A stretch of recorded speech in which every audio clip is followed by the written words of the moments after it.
Dear student, কেমন আছো? I hope প্রত্যেকে শুধু ভালো না, ভীষণ ভালো আছো। স্ক্রিনের ওপর একটা প্রশ্ন আছে, তাই না? প্রশ্নটা কি বলেছে দেখো। ত্রিভুজ এবিসি এর অন্তঃকেন্দ্র ও বেশ angle A B C equal to 70 degree এবং angle A C B equal to 60 degree হলে ত্রিভুজ অ্যাঙ্গেল বি ও সি এর মান কত? ঠিক আছে, চলো প্রথমে আমরা একটা ত্রিভুজ অঙ্কন করি। এই আমাদের প্রথম ত্রিভুজ অঙ্কন করলাম, এ বি সি। এবারে আমি সাপোজ এডি মধ্যমা অঙ্কন করলাম, হ্যাঁ। বিই মধ্যমা অঙ্কন করলাম, হ্যাঁ। আবার সি এফ মধ্যমা অঙ্কন করলাম। অন্তকেন্দ্র তাহলে এটা, হ্যাঁ।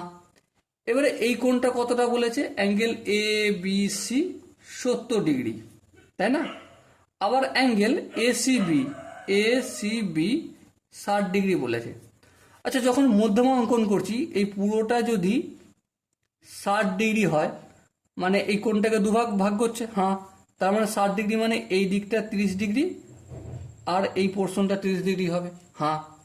আবার এই পুরো কোণটা যদি 70 ডিগ্রি হয় তাহলে এই দিকটা হবে 35 ডিগ্রি আর এদিকটা হবে 35 ডিগ্রি। বেশ।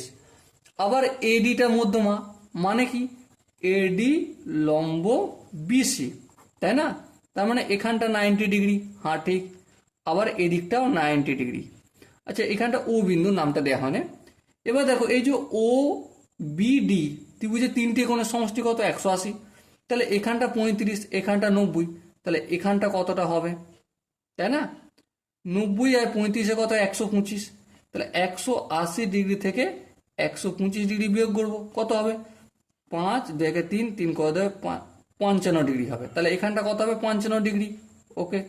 আবার সেম একইভাবে 90 আর 30, 90 আর 30 কত হয়? 90 আর 30 হয় 120। তাহলে বাকি 180 থেকে 120 বিয়োগ করলে কত হয়? 60 ডিগ্রিটা এখানটা হবে। এবার আমাকে জানতে হচ্ছে কি বি ও সি, মানে 55 ডিগ্রি আর 60 ডিগ্রি টোটাল যোগ করলে কত হয়? 55 degree plus 60 degree equal to 115 degree হবে। কোনটার মান? বি ও সি, এই কোনটার মান, তাই না? দেখো এখানটা 55 পেয়েছি, এখানটা 60 ডিগ্রি পেয়েছি, ব্যাস গল্প শেষ। Okay. So dear student, I hope তোমরা এই কোশ্চেনটা করার কনসেপ্টটা ক্লিয়ার হয়েছে। যদি কনসেপ্ট বুঝতে কোনো জায়গায় অসুবিধা থাকে, ডাউট থাকে, কনফিউশন থাকে, তার জন্য কমেন্টে জানাতে হবে। ওকে। সো দেখা হচ্ছে পরবর্তী সেশনে। ততক্ষণ পর্যন্ত ভালো থেকো, সুস্থ থেকো এবং জয় হিন্দ।